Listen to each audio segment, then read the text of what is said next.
Good morning students, this is Satish Kumar from Krishna Public School. Students, in this video we shall be discussing about the nutrition in grass eating animals.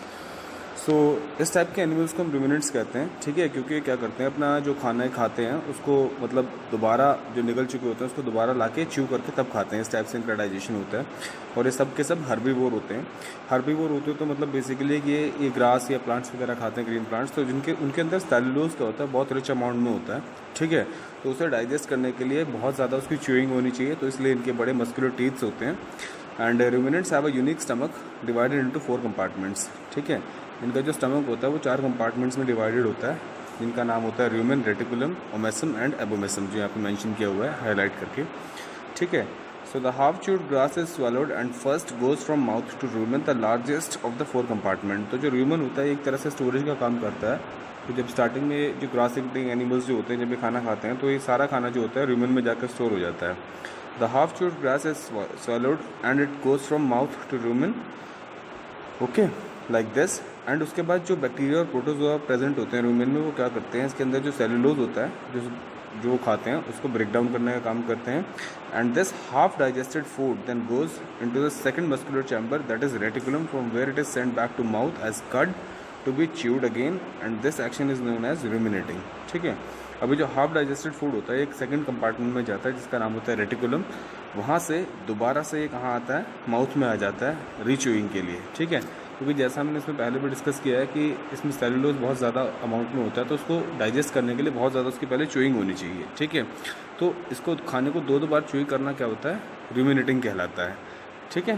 तो इस type से सबसे पहले जब वो खाना खाते हैं तो वो कहाँ जाके स्टोर हो जाता है, रूमेन में, जहाँ पे बैक्टीरिया और प्रोटोजोआ सेलुलोज को ब्रेक डाउन करने का काम करते हैं, और फिर दोबारा वो वापस से कहाँ पे आ जाता है, दोबारा से वो रेटिकुलम के थ्रू होता हुआ माउथ में आ जाता है। तो फर्स्ट हाफ साइकिल में इनका दो का फंक्शन होता है, रूमेन का और रेटिकुलम का। उसके बाद लास्ट में जाके हमारे पास ओमेसम और एबोमेसम का फंक्शन आ जाता है।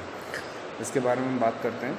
तो जो रीच्यूड मैटर जो होता है दोबारा जो ये मतलब इस टाइप से जो दोबारा मतलब आ जाता है रूमिनेशन के करके, जो रीच्यूड मैटर होता है उसको दोबारा क्या करती है, जो ग्रास ईटिंग एनिमल जैसे कोई काऊ या बफेलो किसी का भी एग्जांपल ले सकते हैं, वो दोबारा उसको क्या करती है, स्वेलो कर लेती है, मतलब दोबारा उसको निगल लेती है। बट इस टाइम वो खाना इन दोनों चैम्बर्स में नहीं जाता, ना तो रूमेन में जाता है ना वो रेटिकुलम में जाता है। इस बार वो बाईपास होता हुआ ओमेसम में चला जाता है, ठीक है। जैसे यहाँ पे आपको फिगर में दिखाई दे रहा होगा सारे चैम्बर्स दे रखे हैं यहाँ पे, ठीक है। रेटिकुलम थोड़ा पीछे की, ये रेटिकुलम पहले पोर्शन में है, थर्ड पोर्शन आपको रूमेन दिखाई दे रहा होगा, बट ऐसा नहीं है, सबसे पहले खाना जाके रूमेन में स्टोर होता है। तो जब रेटिकुलम से खाना वापस जाके रीच्यू होके वापस आता है तो वो ना रेटिकुलम में जाता है ना वो रूमेन में जाता है, वो सीधा पहुँचता है ओमेसम में, ठीक है।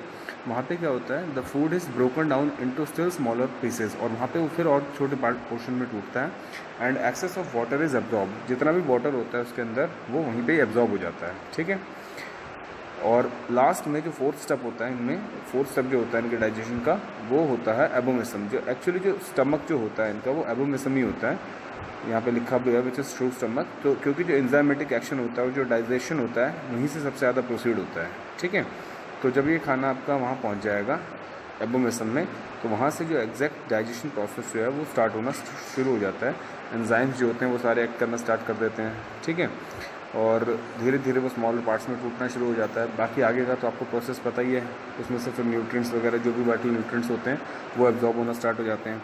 और वाइटल न्यूट्रिएंट्स के एब्जॉर्प्शन के बाद फिर क्या होता है, जो वेस्ट प्रोडक्ट वगैरह होता है वो सेमी सॉलिड तरीके से बॉडी से रिमूव हो जाता है, ठीक है। जैसा मतलब हमारा ह्यूमंस की तरह होता है, बट इसमें ये जो स्टमक होता है 4 चैम्बर्स में डिवाइडेड रहता है, ये चीज़ समझने वाली पार्ट है इसका। और हर चैम्बर का एक अपना अलग वर्क है। जैसे रूमन बेसिकली स्टोरेज का काम करता है, क्योंकि जब उनको चारा डालते हैं तो सबसे पहले खाते खाते वो उस खाने को क्या करते हैं, स्टोर कर लेते हैं, और उसके बाद धीरे धीरे वो क्या करते रहते हैं, उसको कड की फॉर्म में रेटिकुलम से होता हुआ दोबारा चबाना स्टार्ट कर रीच्यू करते हैं, ठीक है। रीच्यू करने के बाद फिर ओमेसम में चला जाता है। ओमेसम में फिर से क्या होता है, फूड जो होता है वो सिंपल उसमें पार्ट्स में ब्रेक डाउन होता है, और सिंपल पार्ट्स में ब्रेक डाउन होने के बाद फाइनली एबोमेसम में जाता है, ठीक है, जो ट्रू स्टमक होता है। इस तरह से बहुत सारे स्टेप्स होते हैं, मल्टीपल स्टेप्स होते हैं। आपने देखा होगा, बहुत टाइम ऑब्जर्व भी किया होगा, अगर आपने कभी काऊ या बफेलो उसको बहुत अच्छे से ऑब्जर्व किया हो तो उनका कंटिन्यूसली मुंह चलता रहता है, ठीक है ना, मतलब वो जुगाली टाइप करते रहते हैं। वो यही प्रोसेस होता है कि वो रेटिकुलम से अपने जो हाफ च्यूड फूड होता है उसको दोबारा से लेके आते रहते हैं और अपना उस टाइप से उसको अच्छे से चबा के देन वो उसको स्वेलो करते हैं, मतलब निकलते हैं। तो इस टाइप से न्यूट्रिशन जो होता है ग्रास ईटिंग एनिमल्स का कंप्लीट होता है। Thank you very much for listening me so far students.